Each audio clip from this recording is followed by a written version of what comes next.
Warning: the views and opinions expressed in this video are not those of a health professional. Please make sure to consult your physician before beginning a new health regimen. Welcome back, y'all. Welcome back, y'all. Welcome biggity back, y'all. Hey, you guys, and welcome back to my channel. If you're new here, hi. My name is Kelsi, and I'm here for you guys every Sunday and Wednesday, sometimes more, sometimes less, to talk about my BSG journey.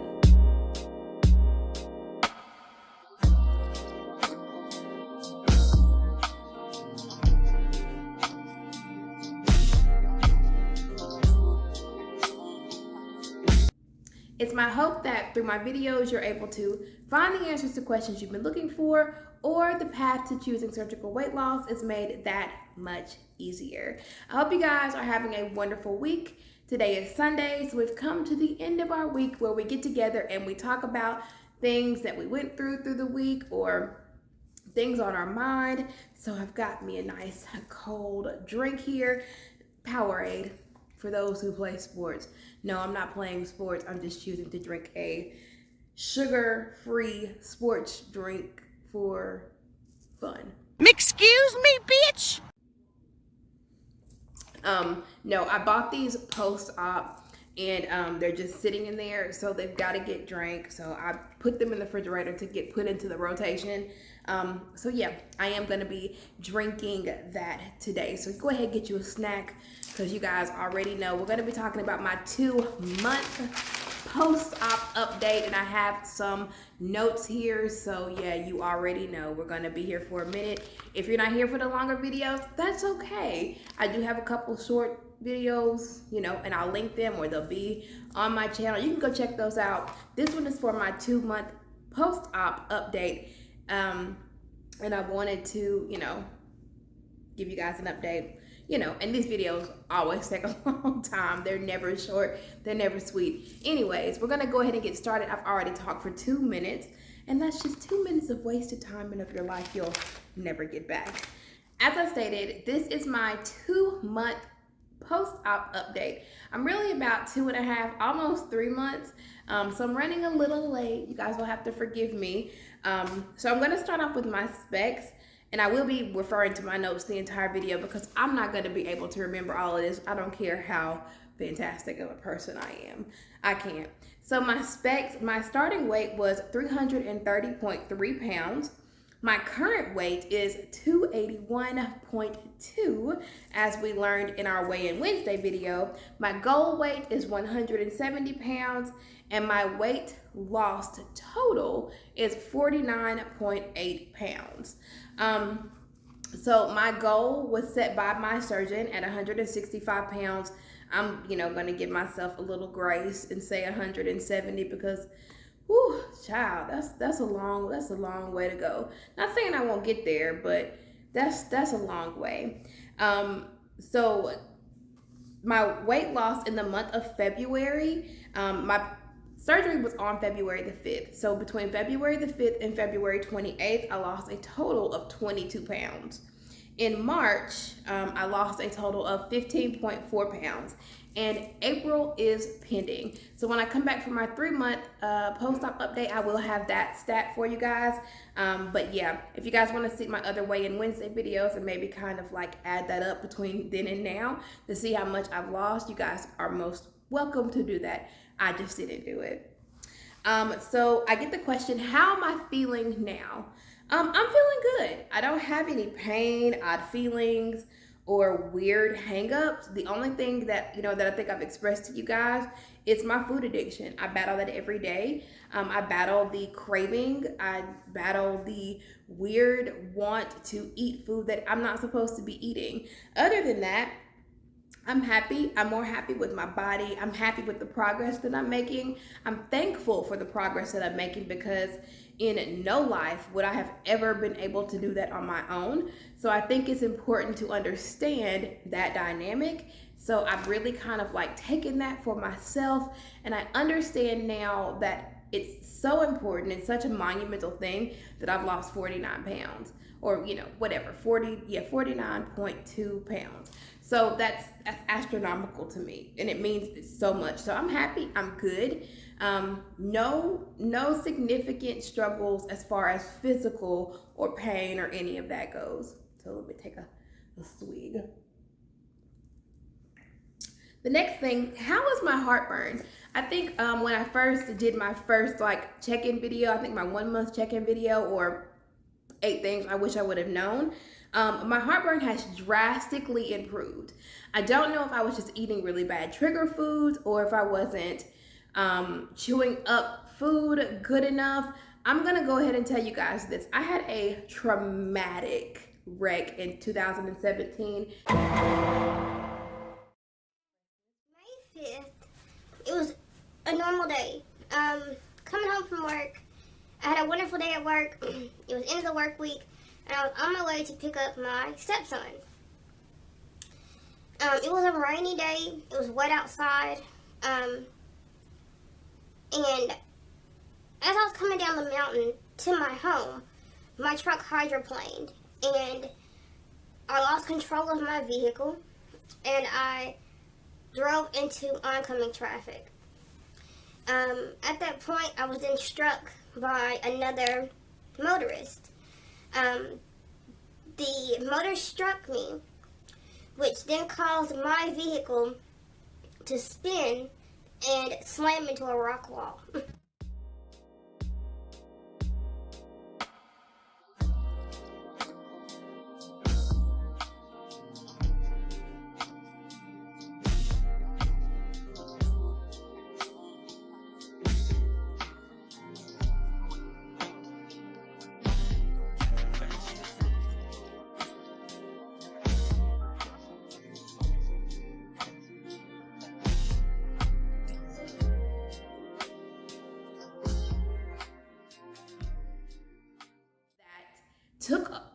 Number one, I broke my jaw in 3 places. I have plates on both sides. My mouth was wired shut for 2 months. I was on a full liquid diet for 2 months. And as a result of that wreck, I have a lot of dental problems. I have a lot of teeth that are missing on the bottom. And so sometimes there are things that I'm not able to chew up as best as I could, or that I wish that I could. So I know that there was a comment made in the video that I didn't chew the food before swallowing. What you didn't realize is I had cut the camera, chewed, with my, teeth, and then brought the camera back. So you guys don't always see everything, but I didn't want to be on the camera like a horse chewing my food because, anyways, doesn't matter. But sometimes I'm not able to chew things as good as I wish that I could or that I should be. And I feel like maybe that was the cause of me possibly having heartburn. So I just started making sure that I'm chewing things really, really, really, really well. And that just takes time, and I'm okay with that. I'm even able to eat a little more spicy food now without any issues. Acidic food, spaghetti sauce, stuff like that, I'm having no problems. Every now and then I will get a little heartburn. I don't know if it's because of what I've eaten or if I ate too soon before laying down. I'm not sure, but not enough to where I'm even having to take my my prescribed heartburn pills. I don't remember what the name is, but I am able to use a over-the-counter heartburn chewable, and those are the Alka-Seltzer Extra Strength Heartburn Relief Chews. I'm able to, I feel like I've used these twice in the past month, but they take care of anything I'm going through, or if I'm having any struggles with heartburn. I actually had to go get a glass of water because that Powerade was just not doing it. I really don't drink stuff like that on a normal basis, and I just felt like maybe I can do a little Powerade. No, I had to go back to the water. My body is just so used to it that it's hard to really do anything else. So yes, I'm not struggling with, my heartburn, and it's Prilosec, I'm sorry. I also stopped sleeping upright I would say about around 3:20. I stopped sleeping upright, so it's been about a month that I've been sleeping pretty much flat again. So yeah, I don't have really those issues anymore. So to anybody that was worried or saying that, I should speak to my surgeon, I'm A-okay now. What are my current struggles? My current struggles are definitely snacking. I'm definitely struggling with wanting to snack. Before my surgery, I wasn't a big Oreo person, but for some reason, Oreos have been like number 10 on my gotta have list.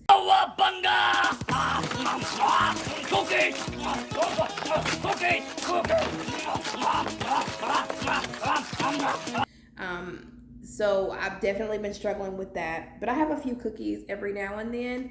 I would say maybe 1 a week, 2 a week at the most, and they just get spread out. And that's just to help me fight that urge because I want to eat cookies. And I'm trying to find a healthier way to deal with that, or to maybe have a healthier cookie that I could purchase. I'm not sure, not really, gonna get into all of that. But yes, I have been struggling with wanting to eat Oreo cookies. Like, I'm not even gonna lie, I had some in there. They weren't hidden. They were just in there, and they were in a Ziploc bag that, that I had been working on for about a month. They were mine. Nobody else was supposed to be eating them. So I went in there last night to grab one, and guess who has been eating my cookies? My husband. And he's like, well, they're stale anyway. What? But they're mine. Why are you eating them? So, yeah, I still get mad about food. It's mine. I know it's wrong to be eating those type of things, but I can't help it. I don't feel like I'm overindulging, and I'm not just sitting and doing like I used to do. I used to sit down and eat 5, 6, 7, 8, 9, 10, 12, 20 cookies in one setting. Now I'll eat maybe 1 or 2 a week. So I applaud myself for that. And I am, like I said, trying to work on healthier options for that, whether it be the berries, which the berries have definitely taken the front, center, and main stage to anything else at this point in time. I eat them all the time. So now we're going to talk about my phases, the phases that I did leading up to my surgery and after. So typically with the surgery, you do have to have a 2 to 3 week liquid protein diet. I did not do a pre-op diet. With the pandemic, my surgery date was all over the place. My initial surgery date was set for sometime in January, and then it didn't happen in January, so they said, well, we'll be in contact. But I did actually do a 2-week pre-op diet before that date of surgery, and it was for nothing. So my surgeon contacted me, and they were like, well, we'll contact you whenever, the regulations open back up, or whenever you're able to get in for, surgery, and then we'll go from there. So about 2 weeks passed, and I got a call, and they're like, hey, we have an opening for February 5th. It will be considered outpatient surgery, like outpatient, like you'll only be in there for 4 to 5 hours max. So go ahead and start your pre-op diet now. They called me, I think, 4 days prior to surgery. So no, I didn't participate in a pre-op diet. I didn't lose any weight pre-op. And that was on me. Like, for months, I just ate what I wanted to eat. I did what I wanted to do. I didn't do anything that, I was supposed to do. And my surgeon was like, you haven't lost any weight. And that's not a good sign. It was at this moment that she knew she fucked up. But what my surgeon didn't understand was I'm dealing with a food addiction. And, even though I know that I need the surgery to change my life, I felt like I was already approved. So I'm just going to, basically have a 6-month-long food funeral. And I'm going to mourn all these foods I'm never going to be able to eat again, that I'm never going to be able to have again, because I'm going to have this weight loss surgery, and I'm never going to be able to be a normal person and eat normal food again. And that's how I was thinking. So I was just eating whatever, whenever, however much. And I actually gained weight during my pre-op phase, where I should have been losing weight to make sure that I could even be approved for the surgery. But I was approved even with the weight gain. So that had to be nobody but him looking out for me, because I had completely sabotaged myself. So no, I didn't do a pre-op diet. I did, however, fast for 3 days prior to my surgery with the full liquid diet. Didn't lose any weight, those days prior. I did have my last meal on 2/4 at 7 a.m. It was a fried egg and 2 sausage patties, and I did not eat again until after surgery. Now, don't get me wrong, I was starving up until my surgery. I did have, I think, a white Gatorade before surgery, and I don't know if they just make you do that so that you have like that, those electrolytes and that hydration, but I think that was the last time I have legitimately felt hungry in a really long time. So the first phase, or the phase after my surgery, was definitely the hardest, and I'm coding these, I guess, in like, if we're talking about a video game, this is level hard or like super hard. This is the full phase liquid. This was, or the full liquid phase. These were weeks 1 to 3. I had broth, sugar-free popsicles, Jell-O, decaf coffee with sugar-free creamer, protein shakes, water, strained soups where it was just nothing but the broth. That's all that I was eating, and I hated it. It was so hard. And looking back to my pre-op stuff that I was doing, it was preparing me for that. I was supposed to be, already 2 weeks in and completely used to it by then. But because my pre-op phase was so weird, I just didn't have the adequate preparation. And I also had a struggle with the surgeon getting to my stomach because my liver, it was kind of enlarged, or I think he said it was over a little bit further than it had to be or was supposed to be. And I don't know if that had anything to do with me not having an adequate post-op diet or pre-op diet. But definitely, if you guys need to follow your pre-op diet, please follow your pre-op diet. I don't know if I would have been able to do a 5-week-long pre-op diet, but if you are told you need to do certain things, do them. And like my daddy used to say when I was growing up, we were getting ready to go somewhere, and I'd start asking all them questions like, Daddy, why are we going here? What are we doing? Or blah, blah, blah, blah, blah. He'd be like, girl, if I tell you a duck can pull a truck, don't worry about the duck, just get on the truck. Meaning, stop asking me all them questions and do what I told you to do. If you guys are told to do a pre-op diet, just do it. Don't be like me. That's it. That's all. So then the phase 2 was pureed food. This one was like medium hard. And this was week 3 to 5. I was a little happy to be moving into this stage because I felt like I was getting more food or different food.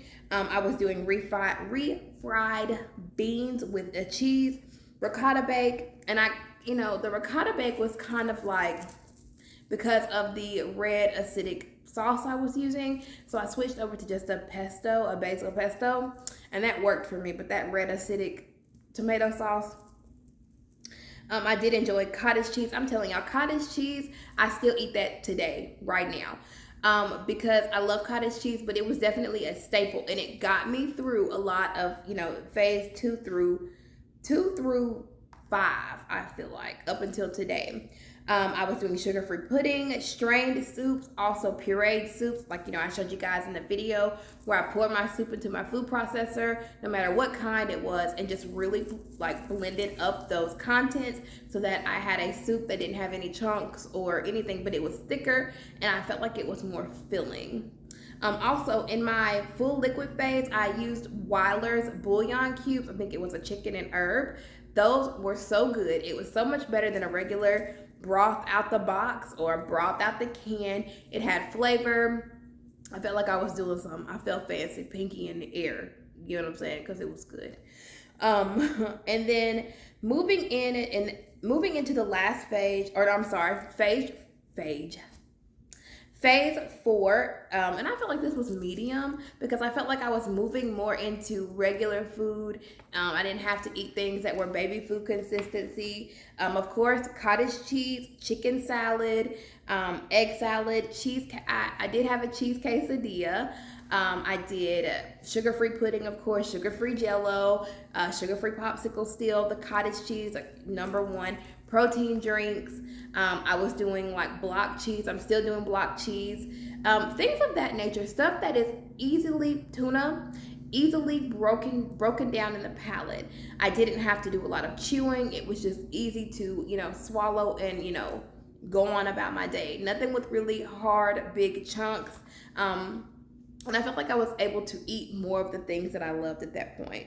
And now for the phase that I'm in now, this is in the maintenance and regular food. I'm basically eating what I want to eat. I'm moving more back into vegetables. I'm a big salad person. I'm a big bell pepper person. I think I've talked about these. I eat bell peppers raw, like real raw and uncut, honey. I take a bite like it's an apple and go on about my business, seeds and all. I love them. So I've been able to start slowly adding them back into my, I'm sorry y'all, my allergies are so bad. And your girl nose is itching like it's on fire. And somebody's cutting their grass. So I feel like I've been throat punched, nose punched, and back kicked by pollen. Like, I feel like it never lasts this long, but it's like super bad. Like, who done beefed up the pollen angel this year? Because my God, goodness gracious. I'm incorporating more of those, and I do it ever so slowly. Like, I try something to see how it sets with my stomach, like broccoli. I'm good with broccoli, good with salad. Like, I'm able to eat salad. I just have to eat it, over time. I can't eat a lot of salad. I have to take, slowly but surely, steady.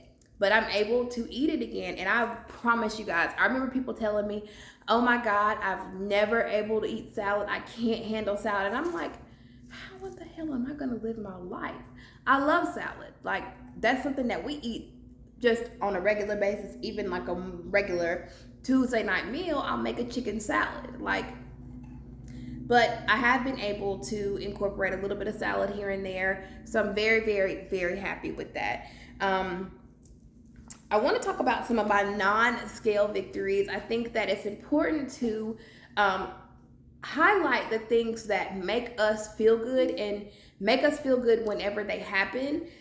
So I wrote these down and kind of like put them in my memory bank so that when I did come and sit down with you guys, I had this here with me. So number one, and first and foremost, and I'm gonna toot my own horn for this one, baby.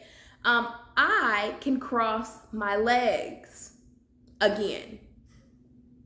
Do you hear me? Hey, I can cross my legs again. I can cross my legs. Cross them. I just wanted to show you guys how I'm sitting here doing my video. My legs are crossed. Do you know how long it's been since I've been able to do this with no problem, without like, my leg is crossed. And I guess I didn't realize how big of an important thing that was, but it is. And so when I was, sitting at my work desk, I was like, you know what? Let me just try to cross my legs. And when I could do it, I was like, get out. Come on, BSG. Come on, you better allow me to cross my legs. So the second one, of course, my clothing is fitting better. I wouldn't say that I am just fully comfortable with my body. I'm not. Of course, there's still things that I still can't wear. There are still things that just don't fit me the way that I want them to fit, because my problem area is my belly. And even with an almost 50-pound loss, I still have the issues with my belly. And so, yeah, it's still an eyesore for me, but I am thankful for the progress that I've made, because yes, my clothes do fit me better. I don't feel uncomfortable in my clothing. I can wear things and feel okay about myself, and that's really important. I don't snore anymore. My husband would just tear me to shreds about how bad I snored, and I believe it. I didn't really realize how bad it had gotten. I was never diagnosed with sleep apnea. I was never diagnosed with any type of sleep disorder or anything, but I would say I know that when I would sleep, it felt like all of this was just around my neck, and that I was just like that's how it felt. So I don't have that problem anymore. And also when I would wake up, I would feel not rested at all. I would feel like I had just been out here fighting all night long, just whooping ass all night long. And that's after sleeping for like 10 hours because I would be tired from the day before of whooping ass. And then I'd get up the next day or come home and go to bed early because I'm tired, and then I would still be tired. I didn't understand. I didn't get what was going on. But I think that's what the problem was. So I would say probably 3 weeks into it, my husband was like, you don't snore anymore. And I was like, me? Yogi Bear? I don't snore anymore. And he was like, no, I actually had to look over and check to see if you were sleeping because I didn't know. And I was like, come on, VSG.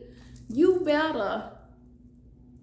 The next one is, and I think that this may be so trivial to you guys. And for me, it's so important.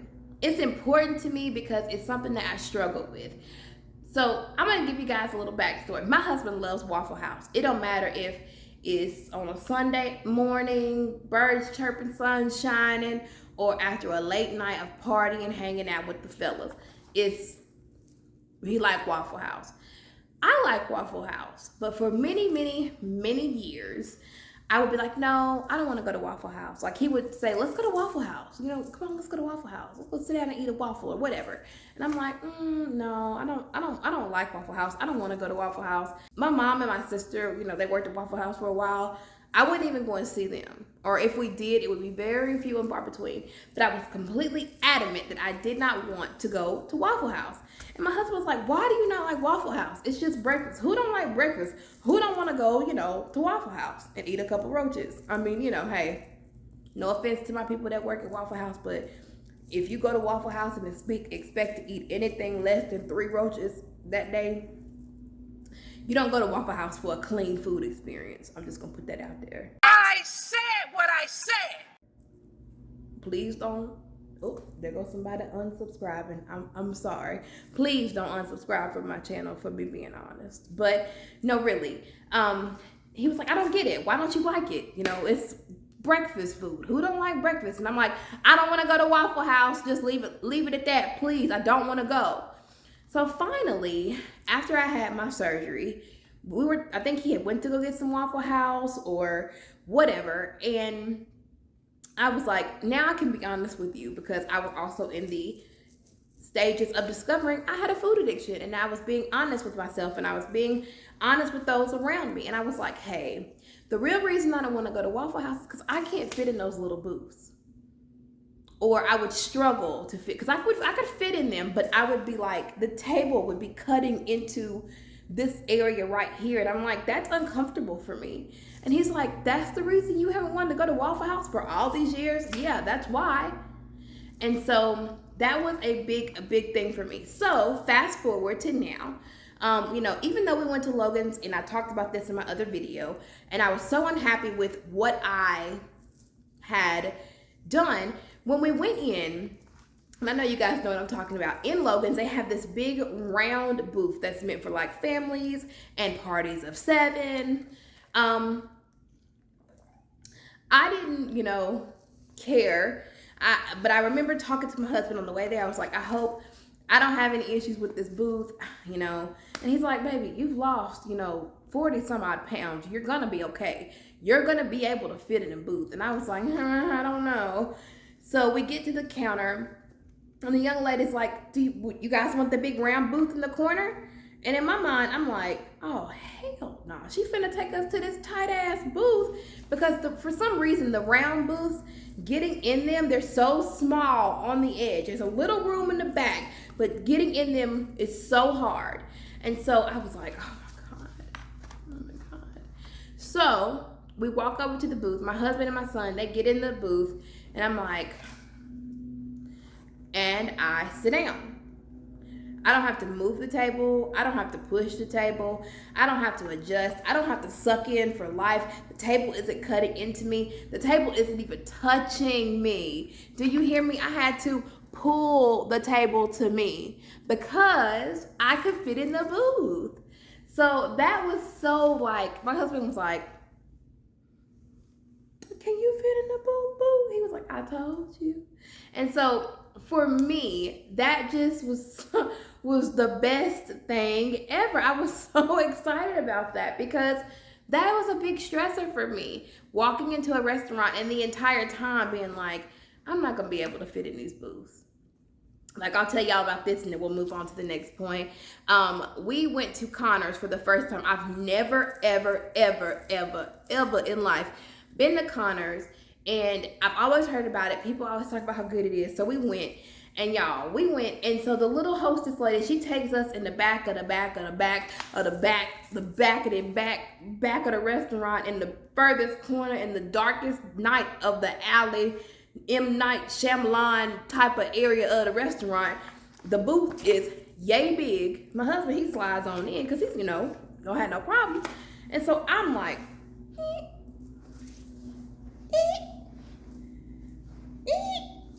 and I'm like, literally.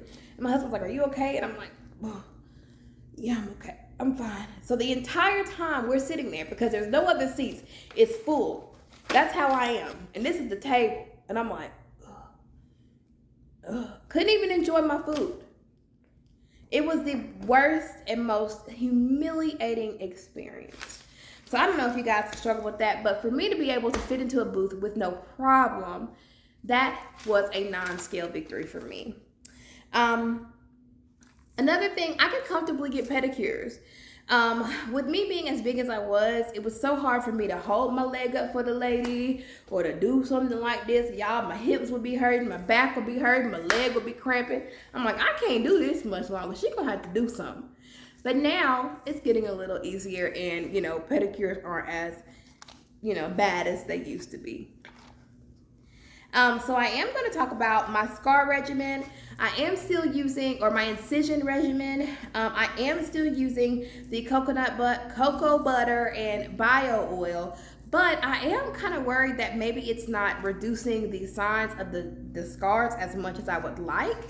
I am going to show you guys my scars to, give a visual. So these are my scars, and as you see, they are still dark.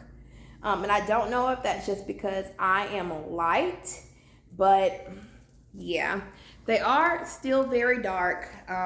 So I am going to be looking for something to maybe adequately address those scars. So if you guys have any recommendations as far as what you're using for your scar regimen, leave it in the comment section down below. I would love to hear about it. So my hair update, I know I did express in one of my videos I was having some issues with hair loss. So I did get this Nature's Bounty hair, skin, and nail gummy vitamin. I have been taking them. I am seeing that my hair is actually growing a little bit. I got these from Sam's. I think they were $12. It has 220 gummies in it, and you take 2 a day. So I feel like that's like 9, here I go trying to do math. So if there's 220 gummies in here, there's 30 days in a month. You take 2 a day. So that's 60, I would say about 8 months. Is that right? 4 months. Whatever. I feel like this is like a 4-month supply. Please don't come for me because I can't add and subtract. No, really, I don't know. I feel like it's a 4-month supply. It doesn't say anything on here about it. These taste really good. I got them from Sam's.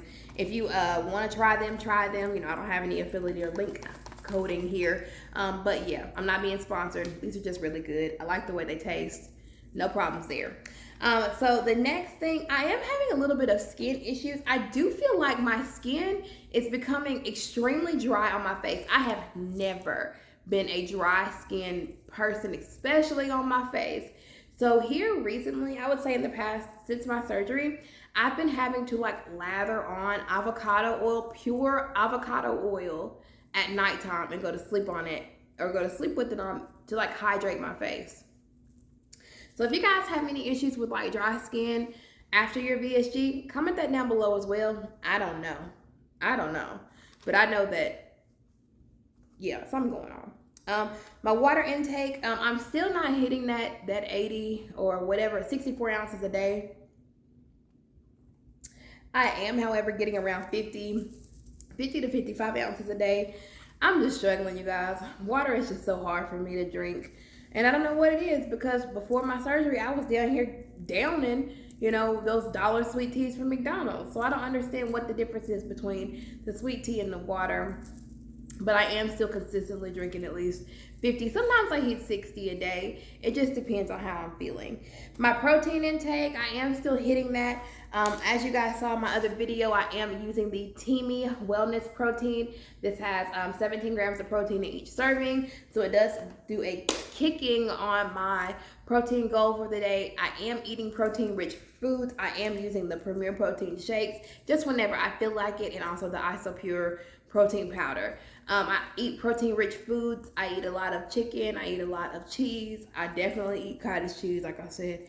Yeah, I know I eat 2 cups of cottage cheese a day. Over a period of the day. Absolute favorite. I feel like it's like crack. I can't deal without it. Foods that I feel like I can't handle, it's definitely gonna be peanut butter, any type of peanut butter. You guys, I got these looking for a healthier alternative for a cookie. These are the Nature Valley protein biscuits, and this is the peanut butter one. I feel like I was gonna have to go to the hospital. It was horrible. And I feel like this ain't even that much protein. I mean, peanut butter, I ate only a half of it, and it felt like I was being karate chopped in my gut. It was horrible. So I stray away from anything with peanut butter in it. It just don't work with me. Steak, as we have determined. And last but not least, bananas in their regular, banana form. I can't do bananas. Bananas, I think, are too thick for me. I even tried like taking smaller bites, swallowing them and taking my time. That didn't work either. And also my vitamin update. I am still taking my vitamins every day. Still taking them the way that I was taking. I take 2 multivitamins, 2 calcium chews, my B12 and D3. I take those every day. That's just, where I'm at now. I'm almost out of the chewable. I don't know if I'm gonna, re-up on those, or if I'm gonna move to a, just a regular pill regimen. I was told by my surgeon and medical team that I could. I don't know. Vitamins always make me feel sick, so I don't know, because the one pill vitamin that I did take that was given to me by my nutritionist, it made me sick as a dog. I was literally throwing up all over the place at work, and I had to go home. So I don't know. I'm kind of wary. I don't know. I just had to readjust the camera. I apologize if the camera been crooked all this video. I hope you guys. It looked like it was crooked. So the overall takeaway for my 2 to 2.5 month post-op, I feel fantastic. I think that every day is a new adventure. I learn so much more about myself every day. I think that this has been the most self-reflecting experience I've ever had in my life. I just understand more about what Kelsi needs. And it's more than food now. It's more than being able to mask feelings and emotions and thoughts with food. I'm actually having to deal with some trauma that I went through as a young adult and as a child that I haven't adequately dealt with.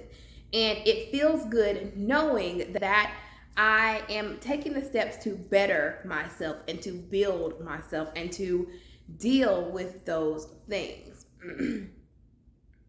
I feel that in this process in this time, I'm adequately addressing my addiction. I'm adequately addressing the struggles that I had, which I would have never done before. I would have never admitted that I was addicted to food, because that would mean that I would have to admit to people that I was doing what I was doing behind closed doors, hiding food and eating, mindlessly and just being irresponsible with my health. And I think that this VSG has caused me to take a stop, to pause and begin to work on me. And there's no amount of money, there's no amount of describing, there's no amount of talking that could ever adequately express how grateful I am for that. I did want to give you guys some goals for my next month and for the next time that we come and talk about my month in VSG land. I would like to hit 60 pounds down. That's an additional 10 pounds from this point. So hopefully I will be able to hit that. I want to be able to walk 7 days a week. Right now, I'm only doing 5. I do Monday through Friday on my lunch break at work, but I do want to start incorporating the weekends as well because I don't walk on the weekend. Consistently hitting my protein goal. I think it's so important that I hit the protein goal and I'm just not hitting it. I also want to make sure that I'm being more consistent with hitting my water goal because I'm not hitting that as well. So let me get another drink though.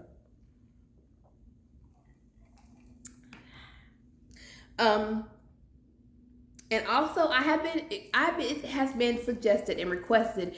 I actually had somebody send me a digital copy of the Intuitive Eating book.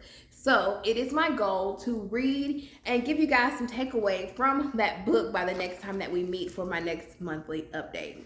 I hope you guys enjoyed this video. I do like to share a little bit of what I'm going through with you guys, to share with you guys a little bit of the knowledge that I've been able to obtain. You know, everybody's journey is different. You guys are going to experience this so much differently than what I am. But in my preparation for the surgery, I didn't find anybody like me. Yes, there are channels out there that talk about VSG. Yes, there are channels out there that talk about the process, but nobody was being real and raw and truthful and uncut. Everything that I'm experiencing, you guys, this is being experienced in real time. I had to move that straw out the frame. It was driving me nuts. This is real time. This is real life. Every time I record a video, I record it and upload it that same day. I want you guys to feel like you're here with me, that you're talking with me, that you're experiencing this with me. Everybody's journey is different. Everybody's. It doesn't matter who you are. But as long as you can base your experiences off of maybe something someone else is going through, I think it'll make it a little bit easier. So now I've talked for a whole 39 minutes. So I do want to give you guys my takeaway for the week. And this is called hope. If you can only carry one thing throughout your life, let it be hope. Let it be hope that better things are always ahead. Let it be hope that you can get through the toughest times of your life. Let it be hope that you are stronger than any challenge that you are facing. Let it be hope that you can know that you are exactly where you are meant to be right now in this moment. Because at this time, it will be hope that carries you through it all. And this is from Nikki, I believe it's Banaz, from the book Walk the Earth. She has some really, really, really good inspirational and self-reflective quotes in that book that I read on a daily basis. I hope you guys have an amazing, amazing, amazing, wonderful week. You guys could have chose anywhere to be on this beautiful Sunday, and you chose to be here with me. That means more than you'll ever know. I hope you guys enjoy your Sunday, enjoy each other, love each other as much as I love you, and I will see you on Wednesday. Thank you so much for being here. And if you haven't already, hit that subscribe button, become a member of my family. Come on in for the family hug. Come on in. I love you guys, and I will see you next week. 10K baby. Bye.